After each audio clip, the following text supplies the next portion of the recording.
Shri Osho, Rajneesh, heart attack से इनकी मृत्यु हुई। दिल का दौरा पड़ा, हार्ट अटैक जिसको बोलते हैं, हार्ट अटैक। अरे भगतों की अगर ऐसे मौत होगी, भक्ति करते करते अगर ऐसी मृत्यु प्राप्त करना है तो कौन करेगा भक्ति। महर्षि अरविंद, इनकी जेल में हत्या कर दी गई। कहां चला गया था भगवान? क्यों भक्ति कर रहे थे ये? क्यों पाठ आरती और वो मंत्र जाप किया करते थे? क्या वो भगवान बहरा है, वो अंधा है? क्या उस भगवान को ये नहीं पता चल पाया कि मेरे भगत के लोग हत्या करने वाले हैं? अरे भगवान मुसीबत में तो काम आता है, इसीलिए तो भगवान की पूजा की जाती है। और मुसीबत के समय भी यदि भगवान आंख बंद करके बैठा रहे तो भाई वो भगवान नकली है, आपकी भक्ति नकली है, आपका गुरु नकली है।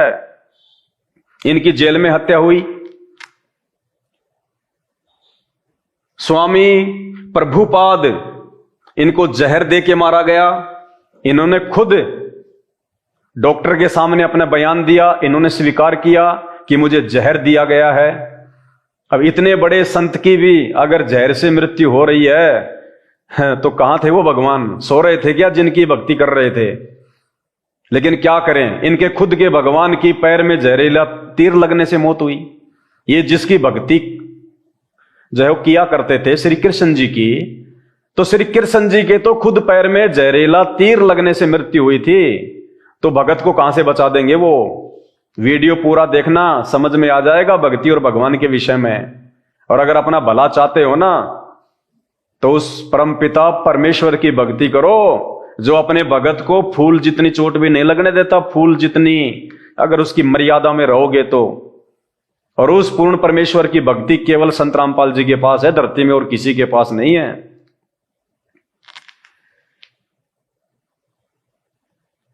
जिनको हम सनातन धर्म का उत्पत्ति करता मानते हैं, सनातन धर्म को बहुत आगे लेके गए, देश विदेश में जिन्होंने सनातन धर्म का जो है वो प्रचार किया, दयानंद सरस्वती, दूध में जहर देकर इनको मारा गया एक वेश्या के द्वारा। ये इनकी खुद की पुस्तकों में लिखा हुआ है, जबकि हकीकत कुछ और है जो संत रामपाल जी ने बताई है। इनको निमोनिया हो गया था और निमोनिया में इन्होंने दूध पी लिया। अब निमोनिया में दूध तो जहर का काम करेगा।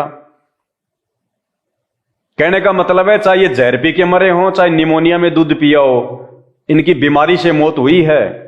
मरने से काफी समय पहले ही बिस्तर पे आ गए थे। ये बहुत पीड़ा, बहुत ज्यादा इनको जो है कष्ट होता था।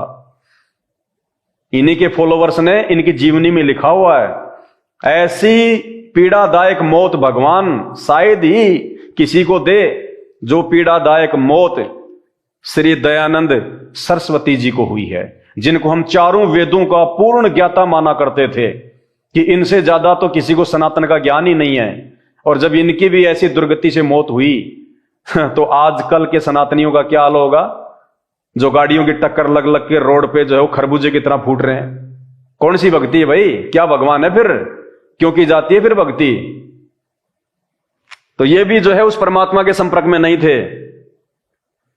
एनी बेसेंट, बीमारी के कारण हॉस्पिटल में मृत्यु। अरे भक्तों की मौत ऐसे नहीं होती, भक्तों की मौत तो बैठे बैठे होती है। और जब भगत चाहेगा उस समय उसकी मौत होगी, अगर सच्चे भगवान से उसका वो कनेक्शन होगा तो। और सच्चे भगवान का कनेक्शन मिलेगा सच्चे गुरु से। और सच्चा गुरु सिर्फ संत रामपाल जी को छोड़ के वर्तमान में इस पूरी धरती पे नहीं है, तभी तो ये दुर्गतियां हो रही हैं इनकी। महर्षि महेश योगी बहुत बड़े योगी थे, देश विदेश में नाम था इनका, बड़े इनके फॉलोवर थे। किडनी फेल, गुर्दे खराब, बताइए इन जैसे महापुरुषों की ऐसी दुर्गति हुई है, इनके भक्तों की क्या होगी? वर्तमान के आम व्यक्ति तो ऐसी भक्ति नहीं कर सकते, उनका क्या होगा? विचार करो। सत्य साई बाबा बीमारी से मौत, स्वामी राम तीर्थ जी गंगा नदी में डूब के मरना। लोग कह देते हैं समाधि ले ली, समाधि ले ली। तुम ले लो ना समाधि, गंगा नदी में डूब के इनकी मृत्यु हुई है। कहां है भक्ति और भगवान? इसीलिए तो दुनिया नास्तिक होती जा रही है कि इन जैसे महापुरुषों की ऐसी दुर्गतियां हुई हैं। तो हमारा तो होगा ही क्या, हम तो इनके जैसी भक्ति नहीं कर सकते। लेकिन भक्ति का तरीका कुछ और है।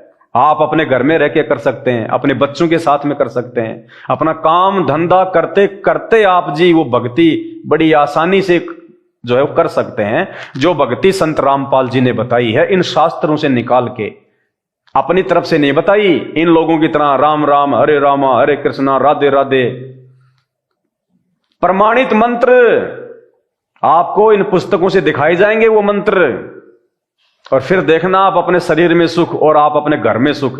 वरना क्या आवश्यकता है भक्ति और भगवान की। बाप की आंखों के सामने बेटा मर रहा है और बाप फिर भी हनुमान चालीसा करता है रोज, माता जी के व्रत रखती है उसकी माता, फिर भी बेटा मर रहा है युवा अवस्था में, बालपन में। क्यों भाई, कहां गया वो हनुमान चालीसा का पाठ?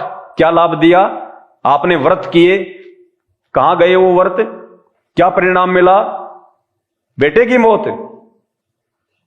गीता जी अध्याय नंबर 16 और श्लोक नंबर 23, हे अर्जुन शास्त्र विधि को त्याग के, कौन सी शास्त्र विधि? जो भक्ति की विधि हमारे ग्रंथों में लिखी हुई है, उस शास्त्र विधि को त्याग के जो मनमाना आचरण करता है, राधे राधे राधे राधे हरे राम हरे कृष्णा ओम नमो भागवते वासुदेवाय नमः, ये मनमुखी भक्ति है। इन मंत्रों का कहीं कोई प्रमाण नहीं है। तो शास्त्र विधि को त्याग के जो मनमानी जो भक्ति करते हैं, जो आचरण करते हैं, कहते हैं उनको ना कोई शरीर में सुख होगा, ना कोई रिद्धि, ना कोई सिद्धि, और मरने के बाद में उनकी दुर्गति लक 84 योनियों में। नीम करोली बाबा, डायबिटीज से इनकी मृत्यु हुई है, क्योंकि ये पिछले जन्म की आत्माएं थी। ये सभी साधु संत महात्मा, भक्ति की चाहत थी इनके अंदर, बचपन से ये भगवान की जो है खोज में लग गए और इनको नकली गुरु मिल गए, भक्ति सही मिली नहीं इनको, और जैसा मिला वैसा ये करते रहे। धीरे धीरे लोग इनके फॉलोवर बन गए। देखो अब ये तो क्या संत क्या महात्मा है। ये द्वापर युग में और त्रेता युग में जो संत महात्मा है जिनके बारे में हम सुना करते थे, अर्जुन वो स्वर्ग लोक में चला गया था विद्या प्राप्त करने के लिए, इंद्रदेव से वरदान प्राप्त करने के लिए वो स्वर्ग में चला गया था। इतना ऊंचा चला गया वो उड़ के, और आज 1 फुट भी अगर कोई महात्मा अगर जमीन से उठ जाए तो दुनिया उसकी जय जयकार कर देगी। और आज तो उतनी भी भक्ति नहीं है, एक संत रामपाल जी को छोड़ के किसी के पास उतनी भी भक्ति नहीं है कि कोई जमीन से 2 इंच भी अपने आप को जो है ऊपर उठा ले। और फिर भी हम उनकी महिमा कर रहे हैं, हम उनके भगत बने हुए हैं, जबकि आज से पहले साधु संत महात्माओं ने तो इतने चमत्कार किए थे, और फिर भी उनकी ये दुर्गतियां हुई हैं। क्योंकि चमत्कार जो है वो कर सकता है, जिसके पास में जो कमाई होती है ना भक्ति की, वो कर सकता है चमत्कार, कोई बड़ी बात नहीं है। लेकिन चमत्कार से मुक्ति नहीं है, मोक्ष नहीं है। 84 लाख योनियों में जाने से इंसान नहीं बच सकता, वो तो उसकी खुद की कमाई है। अब मेरे बैंक में अगर 20 लाख रुपए हैं तो मैं जो मर्जी मैं गाड़ी ले आऊं, मैं मोटरसाइकिल ले आऊं, मैं अपना मकान बना लूं, और जिसके पास नहीं है नहीं है, और मैं वो निकाल के मेरा बैलेंस, यदि मैं गाड़ी ला रहा हूं, मैं मकान बना रहा हूं, तो मेरा तो बैलेंस जो है वो खाली होता जा रहा है ना। तो इनके कोई पिछले जन्म की भक्ति थी इनके पास में, इन्होंने लोगों को आशीर्वाद देना शुरू कर दिया, इनकी महिमा मंडन हो गई, और इन्होंने अपनी सारी भक्ति कमाई को धीरे धीरे धीरे धीरे नष्ट कर दिया। जैसे मेरी जेब में मान लीजिए 100 रुपए हैं, मैं किसी को 5 दे दूं, मैं किसी को 4 दे दूं, मैं किसी को 2 रुपए दे दूं, तो मेरी तो जेब खाली हो रही है ना, और 2-4 रुपए से उनका भी काम नहीं चलेगा। तो ये हालत है। भक्ति मार्ग को समझो, और भक्ति मार्ग को केवल संत रामपाल जी के सत्संग सुन के समझा जा सकता है, दूसरा धरती पे कोई तरीका नहीं है। तो YouTube पे जाके सर्च करो संत रामपाल जी महाराज सत्संग, या फिर सृष्टि रचना संत रामपाल जी महाराज, तुम्हारी आंखें खुलेंगे कि हम कहां बैठे हुए हैं। महर्षि रमण आंख में फोड़ा, बताओ, आंख में फोड़ा। अरे फोड़ा तो अगर हाथ पे हो जाए, पीठ पे हो जाए तो कितनी पीड़ा देता है, और इनके तो आंख में फोड़ा, जबकि इनको महान संत कहा जाता है। महर्षि यानी जो ऋषि होते हैं उनमें भी जो बड़ा होता है उसको कहते हैं महर्षि, महर्षि। और इस महर्षि की मृत्यु इतनी दर्दनाक है, आंख में फोड़ा। पुण्यात्माओं, मुंह कलेजे को आएगा। पुण्यात्माओं, कलेजा मुंह को आता है जब इनकी बातें सुनते हैं। आंख में फोड़ा। भगवान सो रहा था क्या? जिसकी ये भक्ति कर रहा था वो अंधा था क्या? उसको अपने भगत की समस्या भी दिखाई नहीं दे रही? एक आंख का फोड़ा तक ठीक नहीं कर सका। अरे मृत्यु करनी थी तो वैसे कर देता। अंतिम समय में इतनी पीड़ा, इतना दुख, क्योंकि इनके पास में भक्ति नहीं थी। जैसे आम होता है, एक आम का पेड़ है और एक तो लगती है उस पे वो कैरी, जब वो कच्चा होता है आम तो उसको कहते हैं हम कैरी। आप यदि उस कच्चे आम को तोड़ने का प्रयास करोगे तो क्या होगा? आसानी से नहीं टूटेगा, आपको जोर लगाना पड़ेगा और वो कच्चा आम खाने में भी कोई स्वाद नहीं है। और जैसे वो आम समय आने पे वो पक जाएगा, उसके बाद आपको तोड़ने की भी जरूरत नहीं है, जरा सी हवा चलेगी ऑटोमेटिक टूट जाएगा। तो जो भगत होगा, जो भक्ति से जो परिपूर्ण होगा उस पके हुए आम की तरह, जिसका गुरु सच्चा होगा, जिसके मंत्र जो है वो सच्चे होंगे, वो ऑटोमेटिक वो पक जाएगा। अंतिम समय में जब उसका समय आएगा ये शरीर छोड़ने का, उस आम की तरह टूटेगा वो। हॉस्पिटल में नहीं मरता भगत, भगत कभी एक्सीडेंट में नहीं मरते, भगत कभी जो है वो किडनी फेल होने से नहीं मरते, क्योंकि भगवान का आशीर्वाद होता है। परमात्मा मिट्टी को सोना कर देता है, अपने भगत की काया को भगवान ऐसा बना देगा निरोगी। वरना क्या आवश्यकता फिर भक्ति और भगवान की, जब ऐसे मरना है तो कौन भक्ति करेगा फिर? इसलिए लोग मौज मस्ती भी कर रहे हैं, नॉर्मल फॉर्मेलिटी के लिए अपनी भक्ति भी कर रहे हैं। शाम को आरती कर लेते हैं, 2 घंटे बाद में लाके शराब के ठेके से बोतल बैठ जाते हैं। तो यही होगा।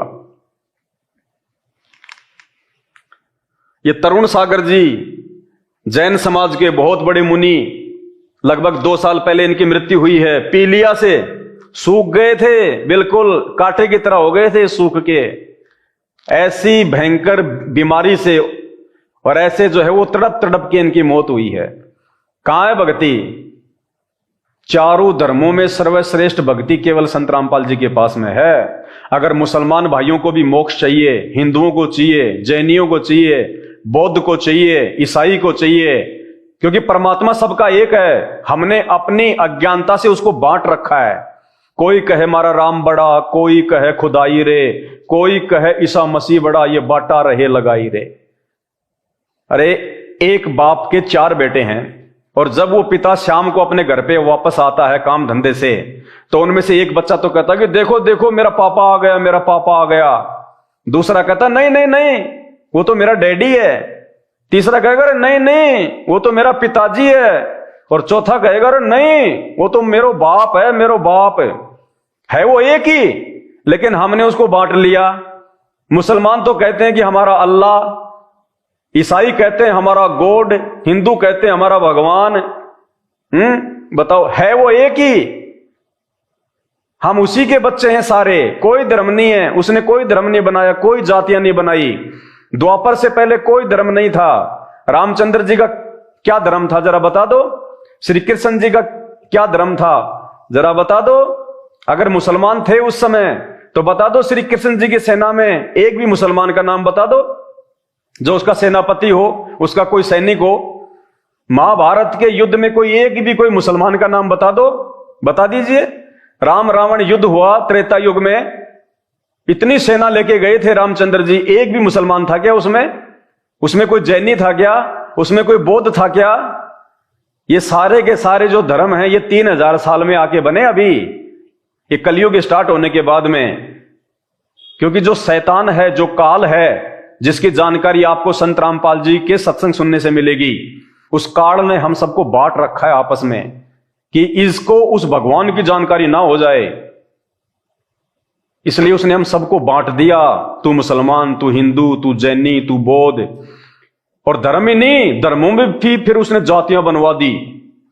तू यादव, तू जाट, तू ब्राह्मण, तू ये, तू वो। मुसलमानों में भी तू सिया, तू सुन्नी, जैनियों में तू दिगंबर, तू श्वेतांबर।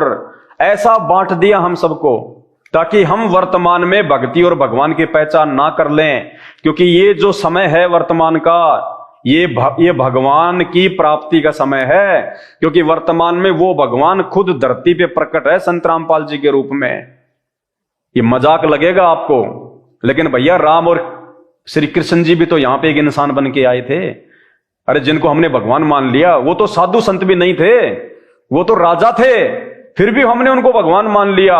संत रामपाल जी तो एक जो है वो संत रूप में है धरती पे, ये तत्वदर्शी संत है, गीता जी के अनुसार पूर्ण परमात्मा है ये।